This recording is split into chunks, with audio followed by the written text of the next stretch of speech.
A man does not need to be extraordinary today to become dangerous. He only needs to look at how low the average standard has fallen and refuse to kneel beside it.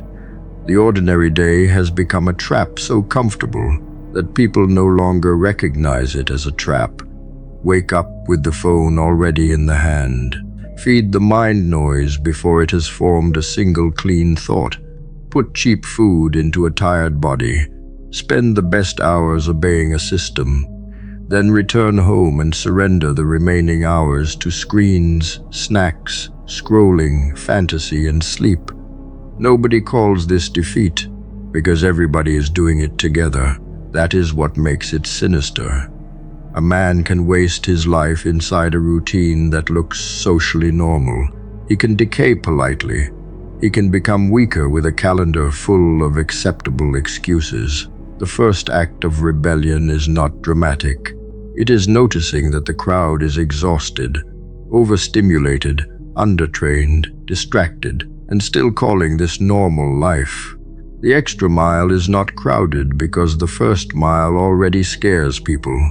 The first mile asks a man to stop lying about his habits. It asks him to admit that his energy is not stolen by fate, but drained by what he repeatedly permits.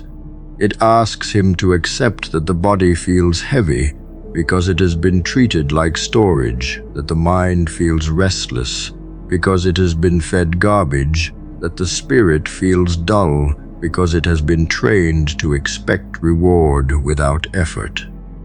Many people want the appearance of ambition while keeping the routine of someone who has surrendered. They want respect without inconvenience, fitness without hunger, money without skill, peace without discipline, and purpose without sacrifice. That bargain does not exist. The road clears quickly once effort becomes uncomfortable because comfort has trained people to quit before the real work even begins.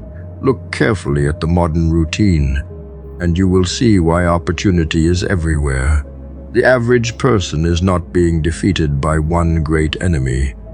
He is being drained in small, repeated withdrawals until nothing powerful remains by night. His attention is broken before the day begins. His food makes him sluggish. His work is endured, not mastered. His evenings are spent recovering from a life he has not taken command of. He calls it being tired. Yet much of that exhaustion is the cost of living against his own future. A man who protects his morning, trains his body, eats with discipline, learns a valuable skill, and gives one focused hour to building something outside his job is not competing against giants. He is competing against people who have already drugged their ambition with convenience. That should not make him arrogant. It should make him urgent. Human behavior runs on reward. The mind repeats what gives it a quick payment, even when the long-term cost is ugly. A scroll gives relief. Processed food gives comfort. Porn, gossip, gaming, outrage, and constant music can make a weak day feel less empty for a moment. The problem is not pleasure itself. The problem begins when pleasure becomes the handler and the man becomes the animal responding to signals. A serious life requires the ability to delay reward long enough for strength to form. The body needs repeated strain before it changes. A skill needs ugly practice before it becomes useful. Money needs restraint before it becomes power. Confidence needs evidence before it becomes real. The modern world offers tiny rewards all day because tiny rewards keep a person easy to manage. A man who stops selling his future for small hits of comfort becomes rare immediately. The Stoics understood that freedom was not simply the ability to do whatever impulse demanded. That is a child's definition. Real freedom begins when a man can refuse himself. Epictetus had been enslaved, yet he spoke about inner command with a seriousness modern people avoid because it exposes them. A person may have rights, options, entertainment, and comfort, while still being owned by appetite. He says he is free, but a notification can pull him from work. A craving can defeat his diet. A mood can cancel his promise. A hard conversation can make him vanish. That is not freedom. That is dependence wearing casual clothes. The extra mile begins where impulse loses authority, not because the man hates pleasure, but because he understands sequence. First command, then reward. First proof, then comfort. First construction, then celebration. Reverse that order and life becomes a cage padded with entertainment. A golden age of laziness creates a golden age for the disciplined. This is the part that should wake a man up. When attention becomes rare, focus becomes valuable.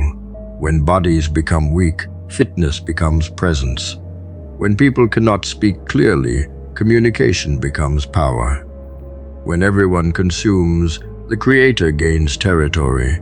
When excuses become normal, reliability becomes unusual. The bar is not high in many rooms. It only looks high to men who are living beneath their own capacity. A person who reads daily, trains consistently, speaks truthfully, manages money, learns modern tools, and keeps promises begins separating from the pack faster than he expects. Not because he is special by birth, because the environment has made basic discipline look extreme. That is the opportunity. The modern world has weakened the crowd so much that a man with order in his day can become dangerous. The extra mile is not a place of noise. It is quiet, repetitive, and often boring. Nobody applauds the meal you refused. Nobody sees the hour spent learning while others were entertained. Nobody praises the night you slept on time instead of feeding the same dead habit. The world may not notice when you choose water over weakness, training over comfort, focus over chaos, or silence over attention. Good. Private work builds private authority. A man who needs applause too early has not understood the road. The first rewards are internal, less disgust in the mirror, less shame at night, less panic when pressure arrives, more control over the body, more trust in your own word. Later, external results begin appearing, but the foundation is laid before anyone cares. The mile beyond the crowd is empty because it offers no immediate celebration. That is why it belongs to the man who can move without being seen. Look at how you dismiss the tiny improvement as worthless. 1% better means nothing to you because you cannot see it, cannot feel it, cannot point to any visible result at the end of the day. So you skip it, reaching instead for something big enough to notice. And in doing so, you skip the exact mechanism that separates the people who transform their lives from the people who stay stuck forever. The small improvement is invisible on the day you make it, which is precisely why almost no one makes it, and precisely why it remains available to you as an advantage that nearly everyone else refuses to touch. After the war, Japan lay in ruins, and a bankrupt little car company called Toyota adopted a philosophy that would eventually make it the largest automaker on the planet. They called it Kaizen, and the idea was almost laughably simple. Every worker, every day, would find one small thing to improve. Not a massive overhaul, not a dramatic reinvention, just one tiny improvement, repeated daily by every person in the company. It sounded like nothing. It looked like nothing on any given day. But compounded across thousands of workers over decades, it built the most efficient production system the world had ever seen. From the ashes of total defeat, understand the mathematics hiding inside that simple idea, because it explains everything. One small improvement changes almost nothing, but small improvements stacked on top of each other, day after day, year after year, compound the way money compounds. each one building on the last until the accumulated result becomes staggering. The man who gets 1% better every day is not 1% better. At the end of the year, he is transformed because the improvements multiply rather than merely add. This is the force behind every remarkable achievement that looks sudden from the outside, but was actually built invisibly, one small gain at a time over a span of years no one saw. Here is the psychological reason this works when your dramatic bursts fail. Massive change triggers massive resistance because your brain treats sudden upheaval as a threat and fights to pull you back to the familiar, which is why intense overhauls collapse so reliably. But a change small enough to seem trivial slips past that resistance unnoticed, too minor to trigger the alarm, and so it survives long enough to become a habit. The tiny improvement is not just easier to sustain, it is the only kind of change that reliably lasts because it works with your brain's wiring instead of declaring war on it. Building permanence through patience rather than force. See why almost no one does this, because that is where your opportunity lives. Kaizen is boring, deeply, relentlessly boring, offering no drama, no visible payoff, no satisfying moment of transformation to point to at the end of the day. People are addicted to intensity, to the feeling of dramatic effort, and the quiet discipline of one small improvement gives them none of that rush, so they abandon it almost immediately in favor of something that feels bigger. This is exactly why it wins. The boredom that drives everyone else away is the barrier protecting the reward, and the man willing to endure the boredom claims a prize that the intensity addicts can never reach. Consider what this means when applied to a human life rather than a factory. One page written every day becomes several books across a decade. 1% stronger each session becomes a body transformed beyond recognition over years. One small skill sharpened daily becomes a mastery that looks like genius to everyone who never saw the thousands of tiny gains that built it. The extra mile in this approach is invisible on any single day and unbeatable across enough of them, which means you do not need to be dramatic or intense or heroic. You need only to be relentless in the small things. Consistently for longer than other people are willing to be. Recognize the trap of visible progress, because it is what pulls you back toward the dramatic. You want to see results? Want the feedback of obvious change, and the small improvement denies you that, offering nothing you can perceive in the moment. But this hunger for visible progress is exactly what keeps you cycling through failed overhauls, because you keep chasing the approaches that feel like they are working over the one that actually does.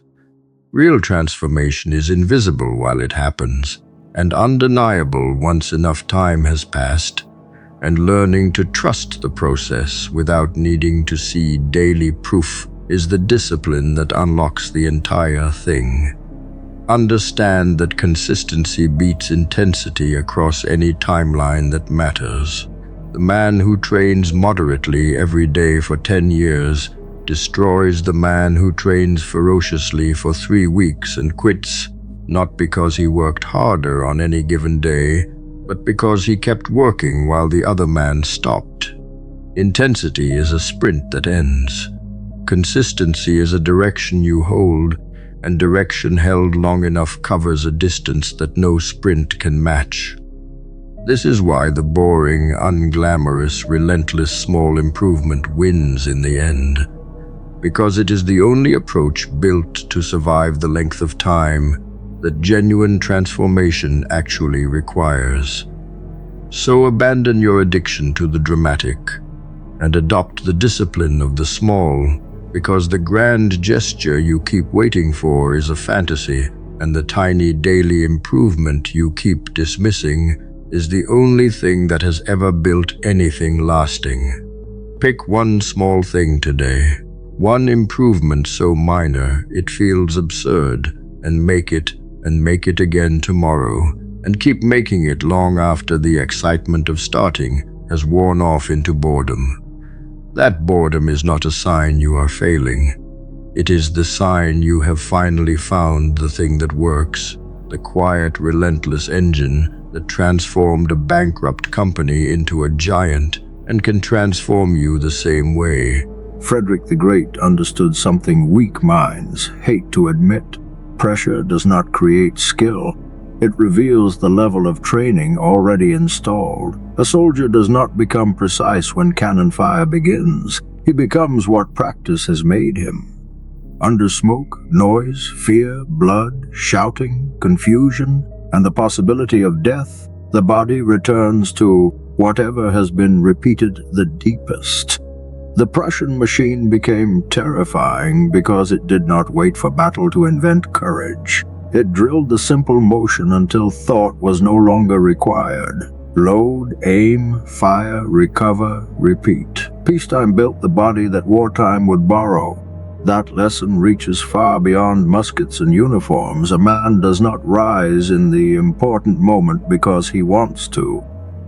He rises because the ordinary moments trained him to move correctly when desire, fear, and chaos all begin speaking at once.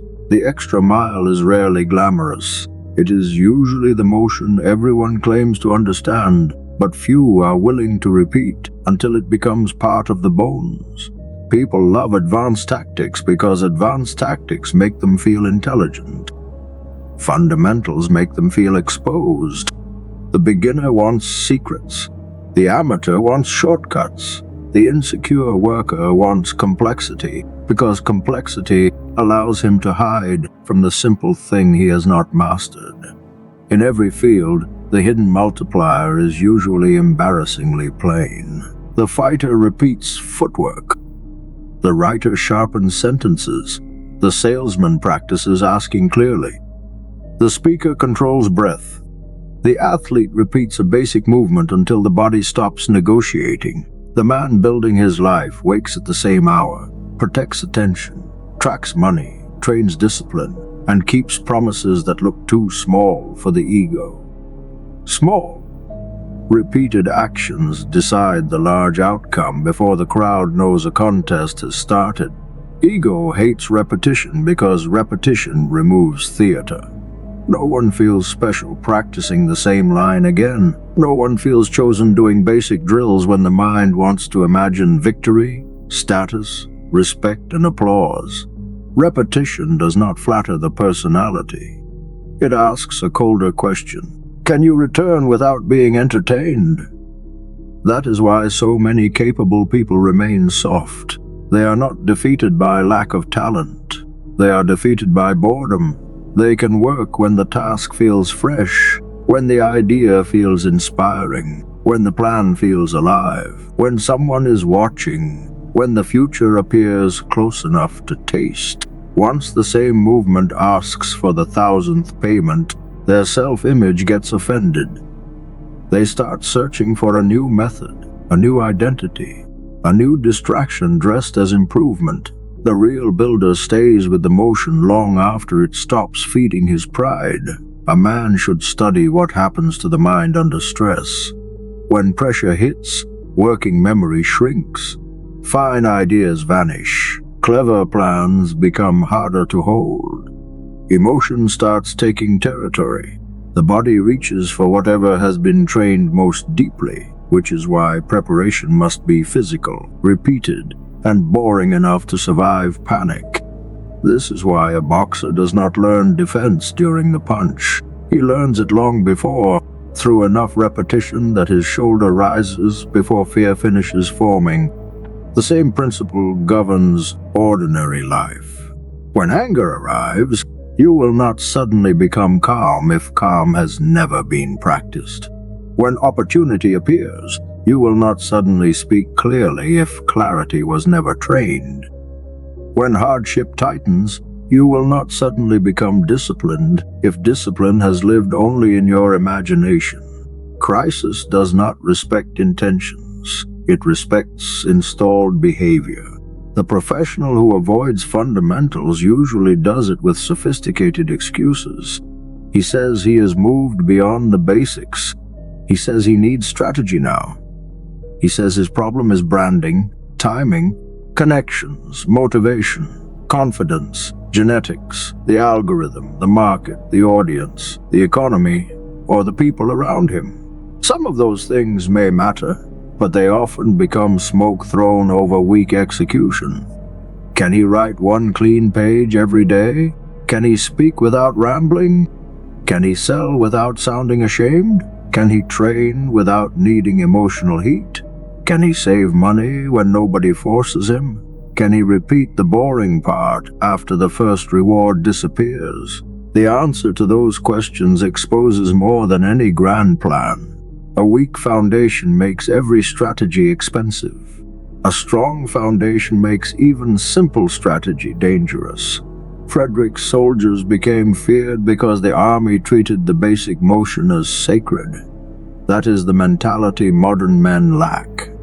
They treat fundamentals as things to understand once, not obey daily. Understanding has become a cheap substitute for mastery. A man watches a video on focus and thinks he understands focus while his phone still controls the morning. He learns about nutrition and keeps eating like his body belongs to someone else. He reads about confidence and continues avoiding the conversation that would test it. Knowledge enters the head, but no drill enters the day. That gap is where potential dies quietly. Mastery requires the insult of repetition. It demands that you return to the same unglamorous act until the body can perform it without emotional permission. The mind may crave novelty, but results are built by the part of you willing to become almost mechanical about what matters. Every field has its reload. Find yours. Not the exciting surface, not the impressive title, not the part that looks good when described to others. Find the core motion that makes everything else faster, cleaner, sharper, and more reliable. In business, it may be making offers and understanding value.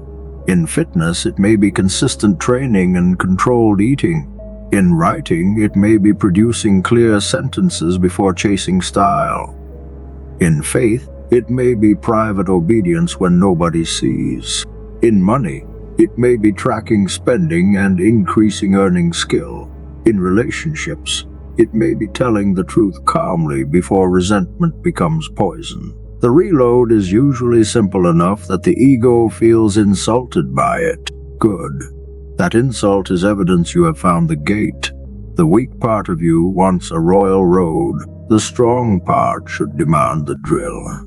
A practical takeover begins with recovering the hours nobody respects. The morning is a battlefield because the first input often decides the tone of the mind. Touch the phone too early, and the day begins with other people's noise inside your head.